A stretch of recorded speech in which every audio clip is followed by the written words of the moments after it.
ওম শান্তি 19 মাৰ্চ 2021 সাকাৰ মুৰলী আজি বাবাই কৈছে মৰমৰ সন্তানসকল এই পঢ়া হৈছে উপাৰ্জনৰ উৎস ইয়াৰ দ্বাৰা তোমালোক মনুষ্যৰ পৰা দেৱতা হোৱা 21 জন্মৰ কাৰণে সঁচা উপাৰ্জন হৈ যায় আজি প্ৰশ্ন পিতাই যি মিঠা মিঠা কথা শুনায় সেয়া কেতিয়া ধাৰণ হ'ব উত্তৰ যেতিয়া বুদ্ধিত পৰমত বা নিজৰ মতৰ প্ৰভাৱ নপৰিব যিসকল সন্তান ইকানে সিকানে শুনা কথামতে চলে তেওঁলোকৰ বুদ্ধি ধাৰণা হ'ব নোৱাৰে যদি জ্ঞানৰ বাহিৰে কোনোবা আন কথা শুনায় তেন্তে তেওঁ যেন শত্ৰু মিছা কথা শুনোৱাওটা বহুত আছে সেইকাৰণে বেয়া নুশুনিবা বেয়া নাচাবা মনুষ্যৰ পৰা দেৱতাৰ হ'বৰ কাৰণে এজন পিতাৰ শ্ৰীমতত চলিব লাগে আজিৰ গীত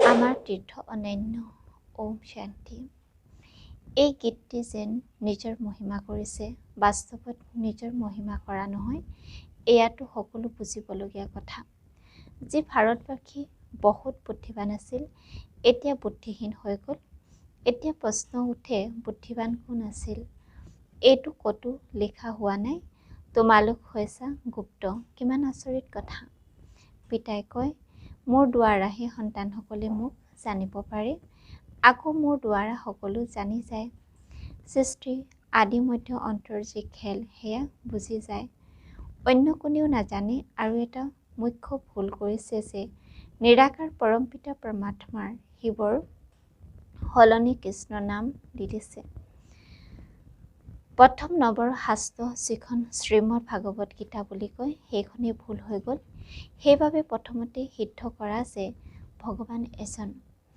তাৰ পাছত সুধিব লাগে গীতাৰ ভগৱান কোন ভাৰতৰ হৈছে আদি সনাতন দেৱী দেৱতা ধৰ্ম যদি নতুন ধৰ্ম বুলি কয় তেন্তে ব্ৰাহ্মণ ধৰ্ম বুলি কোৱা হ'ব প্ৰথমে উচ্চ অৰ্থাৎ টিকনি হৈছে ব্ৰাহ্মণৰ তাৰ পাছত দেৱতা উচ্চতকৈ উচ্চ হৈছে ব্ৰাহ্মণ ধৰ্ম যি ব্ৰাহ্মণ ব্ৰহ্মা দ্বাৰা পৰম পিতা পৰমাত্মাই ৰচনা কৰে সেই ব্ৰাহ্মণে আকৌ দেৱতা হয় মুখ্য কথা হ'ল ভগৱান সকলোৰে পিতা নতুন সৃষ্টি ৰচয়িতা নিশ্চয় নতুন সৃষ্টি ৰচিব নহয় জানো নতুন সৃষ্টিৰ নতুন ভাৰত হয় জন্ম ভাৰততে হৈছে ব্ৰহ্মা দ্বাৰা ভাৰতকে স্বৰ্গ কৰি গঢ়ি আছে তোমালোকক নিজৰ কৰি লৈ আকৌ মনুষ্যৰ পৰা দেৱতা কৰি তুলিবলৈ পঢ়ায় প্ৰথমে তোমালোকক শুদ্ধ বৰ্ণ আছিলা আকৌ ব্ৰাহ্মণ বৰ্ণত আহিলা তাৰ পাছত দেৱী বৰ্ণত পাছলৈ বৃদ্ধি হৈ গৈ থাকে এটা ধৰ্মৰ পৰা অনেক ধৰ্ম হৈ যায় ঠাল ঠেঙুলি সকলো ধৰ্মৰে হৈ যায় প্ৰতিটো ধৰ্মৰ পৰা ওলাই তিনিটা শাখা থাকে নহয় জানো এইটো হৈছে মুখ্য প্ৰত্যেকৰে পৰা নিজৰ নিজৰ শাখা ওলাই মুখ্য হৈছে আধাৰ আকৌ তিনিটা শাখাৰ হৈছে মুখ্য কাণ্ড হৈছে আদি সনাতন দেৱী দেৱতা ধৰ্ম যিটো ধৰ্ম সকলে এতিয়া ৰাজ্য শিকি আছা দিলৱাৰা মন্দিৰ বৰ ভালকৈ সাজি থোৱা আছে তাত সকলো বুজনি আছে সন্তানসকলে ইয়াত বহি আছে কল্প পূৰ্বেও তোমালোকে ৰাজযোগৰ তপস্যা কৰিছিলা যেনেকৈ যীশুছ স্মাৰক খ্ৰীষ্টিয়ান দেশসমূহত আছে সেইদৰে তোমালোক সন্তানসকলে ইয়াত তপস্যা কৰিছিলা সেইবাবে তোমালোকৰ ইয়াত স্মাৰক আছে হওঁতে বহুত সহজ কিন্তু কোনেও নাজানে সন্যাসীসকলেতো কৈ দিয়ে এয়া সকলো কল্পনা যিয়ে যেনেকৈ কল্পনা কৰে তোমালোকৰ কাৰণে কয় এই চিৰি আদি সকলো কল্পনাৰে তৈয়াৰ কৰিছে যেতিয়ালৈকে পিতাক নাজানে কল্পনা বুলি ভাবিব জ্ঞানটো এজন পিতাইহে নহয় জানো গতিকে মুখ্য হৈছে পিতাৰ পৰিচয় দিয়া সেই পিতাই স্বৰ্গ উত্তৰাধিকাৰ দিয়ে কল্প পূৰ্বেও দিছিল আকৌ 84 জন্ম ল'বলগীয়া হয় ভাৰতবাসীয়ে 84 জন্ম লয় আকৌ সংগম যুগত পিতা আহি ৰাজধানী স্থাপন কৰে তোমালোক সন্তানসকলে পিতাৰ দ্বাৰা বুজিছা যেতিয়া ভালদৰে বুজিবা বুদ্ধি ধাৰণ হ'ব তেতিয়া আনন্দিত হৈ থাকিবা এয়া হৈছে উপাৰ্জনৰ এটা ডাঙৰ উৎস পঢ়াৰ দ্বাৰাহে মনুষ্য বেৰিষ্টাৰ আদি হয় কিন্তু এই পঢ়া হৈছে মনুষ্যৰ পৰা দেৱতা হ'বৰ বাবে প্ৰাপ্তি কিমান শ্ৰেষ্ঠ, এনেকুৱা প্ৰাপ্তি আন কোনেও কৰাব নোৱাৰে। শিখসকলৰ ধৰ্মশাস্ত্ৰ গায়ন কৰা হৈছে, মনুষ্যৰ পৰা দেৱতা কৰি তুলিবলৈ ঈশ্বৰৰ সময় নালাগে, কিন্তু মনুষ্য বুদ্ধি নচলে। নিশ্চয় সেই দেৱী দেৱতাৰ ধৰ্ম প্ৰায় লোপ হৈ গৈছে, সেইবাবে লিখে মনুষ্যৰ পৰা দেৱতা হওঁ। দেৱতাসকল সংগম যুগত আছিল, তেওঁলোকক নিশ্চয় ভগৱানে সংগম যুগত ৰচনা কৰিছিল। কেনেকৈ ৰচিলে এইটো নাজানে। গুৰু নানকেও পৰমাত্মাৰ মহিমা গাইছে, তেওঁৰ দৰে মহিমা কোনেও গোৱা নাই, সেইকাৰণে গ্ৰন্থ ভাৰতত পঢ়ে। গুৰু নানকৰ কলি যুগত অৱতাৰ হয়, তেওঁ হ'ল ধৰ্ম প্ৰৱৰ্তক। ৰাজবংশটো পাছলৈ কৰিছে। পিতাইতো এই দেৱী দেৱতা ধৰ্ম প্ৰতিষ্ঠা কৰিছে। বাস্তৱত নতুন সৃষ্টি বুলি ব্ৰাহ্মণসকলৰ কাৰণে কোৱা হয়। যদিও ব্ৰাহ্মণ আটাইতকৈ উচ্চ, কিন্তু ৰাজধানী দেৱী দেৱতাসকলৰ পৰা আৰম্ভ হয়। তোমালোক ব্ৰাহ্মণক ৰচনা কৰা হৈছে, তোমালোকৰ ৰাজধানী নাই, তোমালোকে নিজৰ কাৰণে ৰাজধানী স্থাপন কৰা। বৰ আচৰিত কথা, মনুষ্যটো একোৱেই নাজানে। প্ৰথমতে নিজেই গম পালা, তাৰ পাছত তোমালোকৰ দ্বাৰা আনে গম পায়। তোমালোকক শূদ্ৰৰ পৰা ব্ৰাহ্মণ হৈছা। ব্ৰহ্ম এতিয়া পিতাৰ দ্বাৰা গম পায়। এজনক শুনালে গতিকে সন্তানসকলকো শুনাবলগীয়া হয়। তেওঁ শৰীৰ দ্বাৰা তোমালোক সন্তানসকলক বহি বুজায়। এয়া অনুভৱৰ কথা, শাস্ত্ৰৰ পৰাতো কোনেও একো বুজিব নোৱাৰে।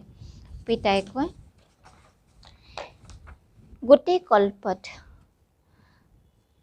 মাত্ৰ এবাৰহে মই এনেকৈ আহি বুজাওঁ, আৰু অনেক ধৰ্মবিনাশ এক ধৰ্ম প্ৰতিষ্ঠা কৰাওঁ। এয়া ৫,০০০ বছৰৰ খেল। তোমালোক সন্তানসকলে জানা, আমি ৮৪ জন্ম লৈছোঁ।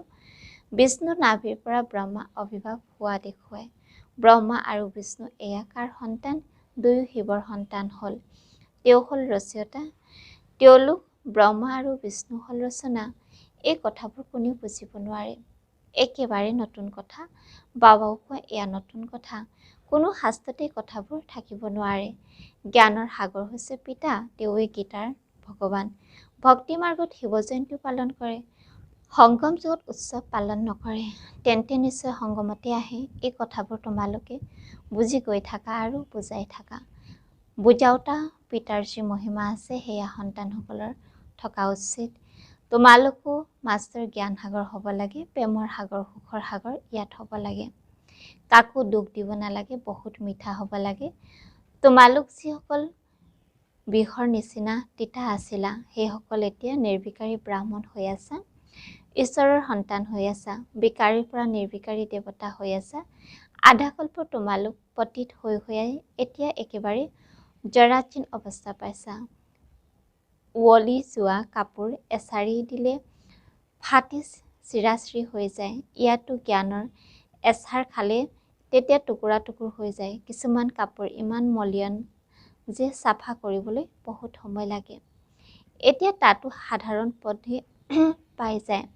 বাবা হৈছে ধোবী, তোমালোকো লগত সহায়কাৰী হোৱা। ধোবাও কৰ্মানুসৰি হয়, ইয়াতো কৰ্মানুসৰি হয়। ধোবাই যদি কাপোৰ ভালকৈ পৰিষ্কাৰ নকৰে, তেতিয়া ক'ব এওঁটো যেন নাপিত। এতিয়া কাপোৰ ধুবলৈ শিকিছে। আগতে গাঁৱত বহুত লেতেৰা কাপোৰ ধোৱা হৈছিল। এই কৌশলৰ বহিৰাগত পৰা আহিছে। বহিৰাগতসকলে কিছু সন্মান দিয়ে, পইচা আদিৰে সহায় কৰে, জানে এওঁলোক বহুত ডাঙৰ বংশৰ হয়। এতিয়া অৱনমিত হৈছে। অৱনমিত হোৱাসকল ওপৰত দয়া উপজে। পিতাই কয়, তোমালোকক কিমান ধনৱান কৰি তুলিছিলোঁ, মায়ে কি অৱস্থা কৰি দিলে। তোমালোকে এতিয়া বুজি পোৱা, আমি বিজয়ীমালা আছিলোঁ, আকৌ ৮৪ জন্ম লৈ কি হৈ গ'লো। আচৰিত নহয়নে? তোমালোকে বুজাব পাৰা, তোমালোক ভাৰতবাসী স্বৰ্গবাসী আছিলা। ভাৰততে স্বৰ্গ আছিল, আকৌ অৱনমিত হৈ হৈ নৰকবাসী হ'বলগীয়া হয়। এতিয়া পিতাই কয়, স্বৰ্গবাসী হোৱা, মন্মনাভ হ'ব, শিৱ ভগৱানবাস মামেকম, অৰ্থাৎ মনেৰে কেৱল মোক স্মৰণ কৰা। স্মৃতি যাত্ৰাৰে তোমালোকৰ সকলো পাপ নষ্ট হৈ যাব। শাস্ত্ৰত লিখিছে, কৃষ্ণৰ পাত্ৰাণী কৰিবলৈ পলুৱাই নিলে। তোমালোক সকলোৱে পঢ়ি আছা, পাতৰাণী হৈ আছা, কিন্তু এই কথাবোৰ কোনেও বুজিব নোৱাৰে। এতিয়া পিতা আহি সন্তানসকলক বুজাইছে। পিতাই কয়, মই কল্পে কল্পে তোমালোকক বুজাবলৈ আহোঁ, গতিকে প্ৰথমে ভগৱান এজন, এইটো সিদ্ধ কৰি পাছত কোৱা গীতাৰ ভগৱান কোন? ৰাজযোগ কোনে শিকাইছে? ভগৱানে ব্ৰহ্মাদ্বাৰ স্থাপনা কৰাৰ পাছত বিনাশ পুনৰ প্ৰতিপালন কৰায়। এই আজি ব্ৰহ্মা, তেওঁলোকে আকৌ দেৱতা হয়।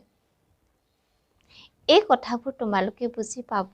ছেকেণ্ডৰ পাছত ছেকেণ্ড যি হ'ল সেয়া এই সময়লৈকে বুলি বুজিব। নাটকত তোমালোকে বহুত পুৰুষাৰ্থ কৰিব লাগে। এইটো সন্তানসকলে বুজি পায়। এতিয়া আমাৰ সেইটো অৱস্থা হোৱা নাই, সময় লাগিব। কৰ্মাতীত অৱস্থা হৈ গ'লেতো তেতিয়া সকলোৱে প্ৰথম নম্বৰ উত্তীৰ্ণ হৈ যাব। তেতিয়াতো যুদ্ধ লাগি যাব, নিজৰ মাজত হাই কাজিয়া চলি থাকিব। তোমালোকে জানা, য'তে ত'তে খোৱা যুদ্ধ কৰিবলৈ প্ৰস্তুতি চলাই আছে, সকলো ফালে প্ৰস্তুতি চলাই আছে। তোমালোকে যি কিছু দিন দৃষ্টিৰে দেখিছা, সেয়া আকৌ দুচকুৰে দেখিবা। বিনাশৰ সাক্ষাৎকাৰ কৰিছা, আকৌ সেয়া দুচকুৰে দেখিবা। স্থাপনৰ সাক্ষাৎকাৰ কৰিছিলা, আকৌ বাস্তৱত বাদশ্বাহীও দেখিবা। তোমালোক সন্তানসকলটো বহুত আনন্দিত হোৱা উচিত। এইটো পুৰণাহৰি যুগেৰে আমি পবিত্ৰ হৈ যাম। এতিয়া এই পুৰণাহৰি এৰিব লাগিব। 84 জন্মৰ চক্ৰ সম্পূৰ্ণ হয়, তেতিয়া নিশ্চয় সকলোৱে নতুন হৰি পাবা। এইটো বুজিবলগীয়া অতি সহজ কথা, বুজাব পাৰে। কলিযুগৰ পাছত সংগম যুগ নিশ্চয় হ'ব, অনেক ধৰ্ম বিনাশ নিশ্চয় হ'ব। আকৌ আদি সনাতন দেৱী দেৱতাৰ ধৰ্ম প্ৰতিষ্ঠা অৰ্থে পিতা আহিবলগীয়া হয়। এতিয়া তোমালোক ব্ৰাহ্মণ হৈছা দেৱতা হ'বৰ কাৰণে, আন কোনেও হ'ব নোৱাৰে। তোমালোকে জানা, আমি শিৱ বাবাৰ হৈছোঁ, শিৱ বাবে আমাক উত্তৰাধিকাৰ দি আছে। শিৱ জয়ন্তী মানি ভাৰতে উত্তৰাধিকাৰ পালে। শিৱ বাবা আহিল, আহি কি কৰিলে? ইছলাম বুদ্ধি আদিটো আহি নিজৰ ধৰ্ম প্ৰতিষ্ঠা কৰিলে। পিতা আহি কি কৰিলে? নিশ্চয় স্বৰ্গ স্থাপনা কৰিলে। কেনেকৈ স্থাপনা কৰিলে, কেনেকৈ স্থাপনা হয়, সেয়া তোমালোকে এতিয়া জানা। আকৌ সংগম যুগৰ এই সকলোবোৰ কথা পাহৰি যাবা। এইটো বুজি পোৱা 21 জন্ম উত্তৰাধিকাৰ এতিয়া আমি লৈ যাওঁ। এয়া নাটকত নিৰ্ধাৰিত হৈ আছে। অৱশেষত তাত বুজি পাবা, এয়া পিতা, এয়া সন্তান। সন্তানে উত্তৰাধিকাৰ পায়, কিন্তু এয়া পালব্ধ হৈছে এতিয়া সঁচা উপাৰ্জন কৰি 21 জন্মৰ কাৰণে। তোমালোকে উত্তৰাধিকাৰ এতিয়া পাই আছা, 84 জন্মতো ল'বই লাগিব।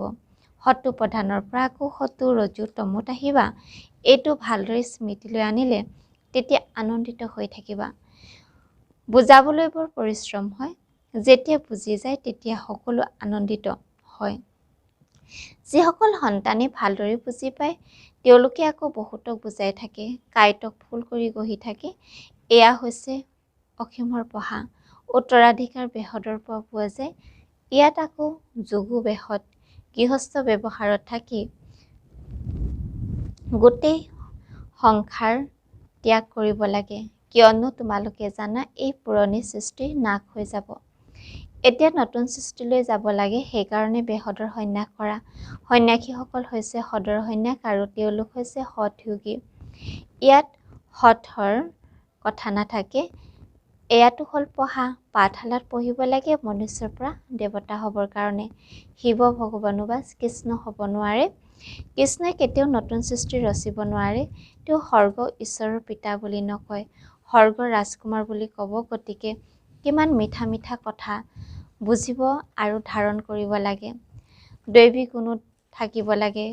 কেতিয়াও ইকানে সিকানে শুনা কথা লাগি থাকিব নালাগে।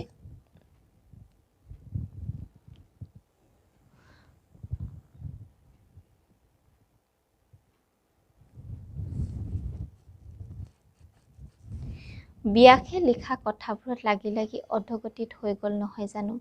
জ্ঞানৰ বাহিৰে অন্য কথা শুনালে বুজিবা এওঁ আমাৰ শত্ৰু, দুৰ্গতিলৈ লৈ যায়।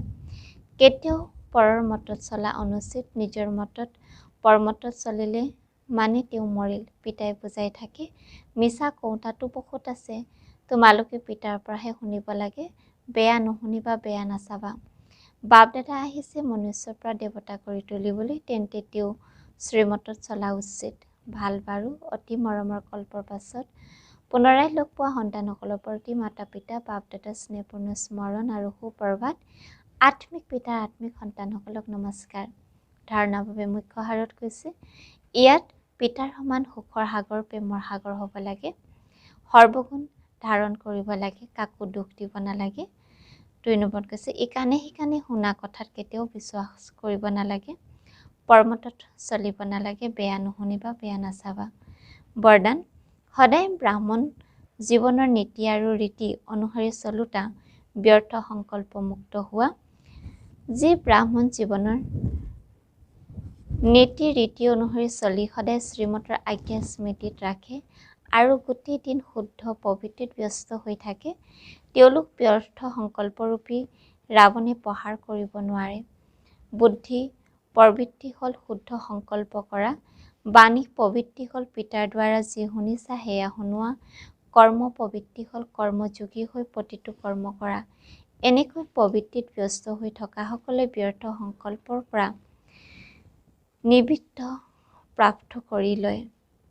শ্লোগান, নিজৰ প্ৰতিটো নতুন সংকল্পৰে নতুন সৃষ্টিৰ নতুন ৰেঙনিৰ সাক্ষাৎকাৰ কৰোৱা। ওম শান্তি।